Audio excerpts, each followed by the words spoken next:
Salam, puji Tuhan, Bapak Ibu yang dikasihi oleh Tuhan Yesus. Hari ini renungan kita akan berbicara tentang pertobatan sejati.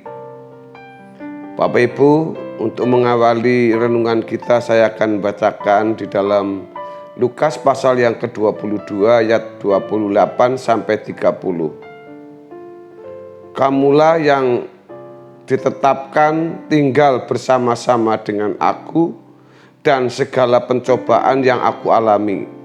Dan aku menentukan hak-hak kerajaan bagi kamu, supaya seperti Bapakku menentukannya bagiku, bahwa kamu akan makan dan minum semeja dengan aku di dalam kerajaanku, dan kamu akan duduk di atas tahta untuk menghakimi kedua belah suku Israel.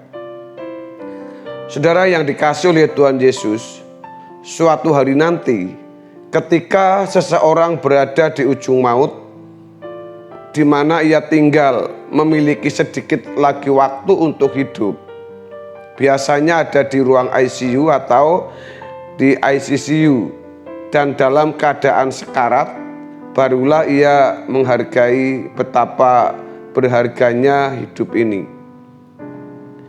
Apabila kita yang sudah mengenal sebagian kebenaran atau mengenal sedikit kebenaran atau mungkin banyak kebenaran, bahwa setiap kita harus berdiri di hadapan tahta pengadilan Kristus untuk mempertanggungjawabkan perbuatan kita. Pada waktu itu banyak orang sebenarnya sudah siap menghadap tahta pengadilan Kristus. Mereka mengandalkan apa yang mereka miliki selama masih ada di bumi atau selama masih sehat sebelum ada di ujung maut. Mereka tidak sungguh-sungguh mencari perkenanan Tuhan, tidak pernah sungguh-sungguh memeriksakan diri di hadapan Tuhan sebagaimana penilaian Tuhan terhadap dirinya. Mereka tidak sungguh-sungguh mempersoalkan itu. Bapak Ibu Saudara yang dikasihi oleh Tuhan Yesus, mestinya kita membuat simulasi setiap hari, seakan-akan kita akan dihadapkan atau di hadapan tahta pengadilan Kristus. Jika ada sesuatu yang tidak patut masih ada pada kita, seperti kebiasaan-kebiasaan yang tidak berkenan di hadapan Allah atau ada percintaan dunia, maka kita dapat segera menyelesaikannya. Jadi, waktu hidup yang diberikan Tuhan kepada kita menjadi kesempatan untuk berbenah guna mempersiapkan diri agar kelak ketika kita berhadapan dengan Tuhan, kita didapati benar-benar tidak bercacat dan tidak bercela. Tetapi sayang sekali banyak orang menyanyiakan waktu yang Tuhan berikan.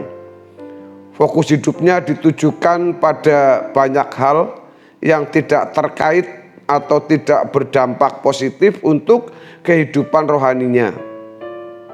Banyak orang yang tenggelam dengan kesenangan-kesenangan jiwa seperti yang dimiliki oleh anak-anak dunia, yaitu keinginan mata, apa yang orang lain miliki, ingin ia miliki, dan juga keangkuhan hidup, mengingini sebuah kehormatan, pujian dan sanjungan manusia.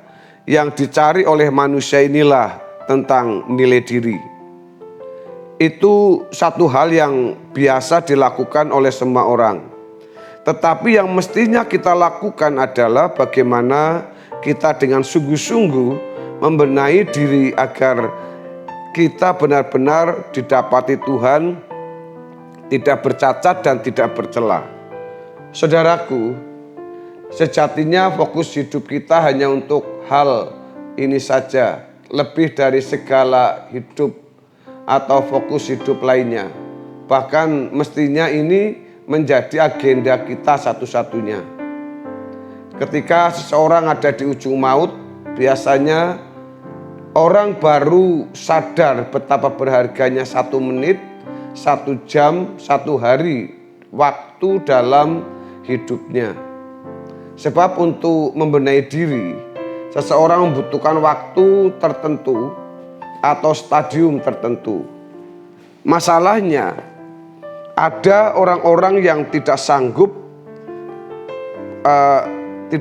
lagi bukan saja membenahi diri untuk berkenan, melainkan juga untuk mempercayai keberadaan Allah yang merupakan bahwa Allah kita itu adalah yang nyata dan ada, meskipun tidak bisa dirasakan, tidak bisa diraba oleh kita, tapi eksistensinya Allah itu ada. Dan ini sebuah realitas yang tidak seperti yang kita lihat, yang bisa kita raba, kita kecap, kita nikmati, kita lihat.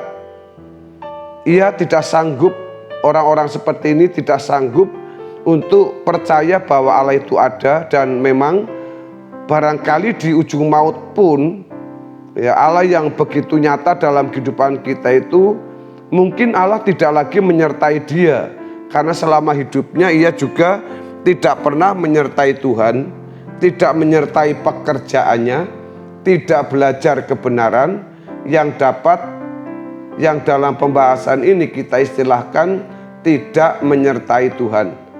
Orang seperti ini hanya mau disertai Tuhan karena ia mau memanfaatkan Tuhan. Tuhan Yesus tadi berkata, kamu yang bersama-sama dengan aku dalam segala pencobaan, kepadamu aku tetapkan hak-hak bagi kerajaanku. Artinya, orang seperti ini yang akan mendapat kemuliaan bersama Yesus, yaitu mereka yang setia. Banyak orang Kristen tidak setia, sama sekali tidak memikirkan perasaan Bapa di surga, dan sama sekali tidak memikirkan apa penilaian Tuhan terhadap dirinya. Yang mereka persoalkan adalah bagaimana mereka dapat memiliki uang banyak, memiliki berbagai fasilitas yang juga dimiliki orang lain, menjadi terhormat di mata manusia, dan lebih konyol lagi kalau sampai mereka hidup di dalam dosa, hidup dalam kejahatan, hidup di dalam pemuasan nafsunya. Mereka tidak sedikit korupsi, mereka tidak sedikit menyakiti orang lain, mereka tidak sedikit hidup dengan cara mereka sendiri demi kesenangannya. Orang-orang seperti ini adalah orang-orang yang tidak takut Tuhan dan tidak menghormati Tuhan dengan pantas. Saudaraku, jangan pikir kalau di ujung maut baru minta ampun, bertobat, lalu dibawa Tuhan ke surga. Mereka mau mengakal-akali atau mengakal-akali Tuhan, mau menipu Tuhan. Tuhan tidak bisa ditipu. Kalau pada dasarnya seseorang memang tidak mengasihi dan tidak menghormati Tuhan, walaupun di ujung maut ia mengaku bertobat, minta ampun, percuma, sebab sudah terlambat. Sejujurnya ia pun bertobat, minta ampun dengan hati yang tidak mengasihi Tuhan, hati yang tidak menghormati Tuhan. Pertobatannya di ujung maut itu hanya main-main, akal-akalan, dan tentu Tuhan tahu isi hati terdalam setiap insan. Tuhan tidak menerima pertobatan pura-pura seperti itu, karena pertobatan sejati atau pertobatan Kristiani yang benar adalah pembaharuan pikiran, bukan ucapan pengakuan dosa semata, lalu minta ampun dan diampuni, bukan itu. Dosa-dosa kita telah selesai dipikul di kayu salib, yang belum selesai adalah kodrat dosa kita. Dan untuk menyelesaikannya, kodrat dosa, kita harus mengalami pembaharuan pikiran. Dari pembaharuan pikiran itulah maka kita memiliki gaya hidup, cara hidup yang berubah. Pembaharuan tersebut ada di dalam sikap hati kita, sikap batin kita, yang jika itu bertumbuh dengan baik, maka sikap hati kita menjadi benar di hadapan Tuhan. Tidak ada niat untuk berbuat jahat, takut dan hormat kepada Allah secara patut, tidak terikat dengan dunia, tidak ada keinginan untuk dipuji, dihormati orang. Jadi hati orang yang menghormati dan takut kepada Allah secara benar itu menjadi irama permanen yang dimiliki, sehingga melahirkan kehidupan yang tidak bercacat dan tidak bercela, dan itu merupakan suatu bangunan hidup yang juga dapat digambarkan sebagai sebuah lukisan yang indah.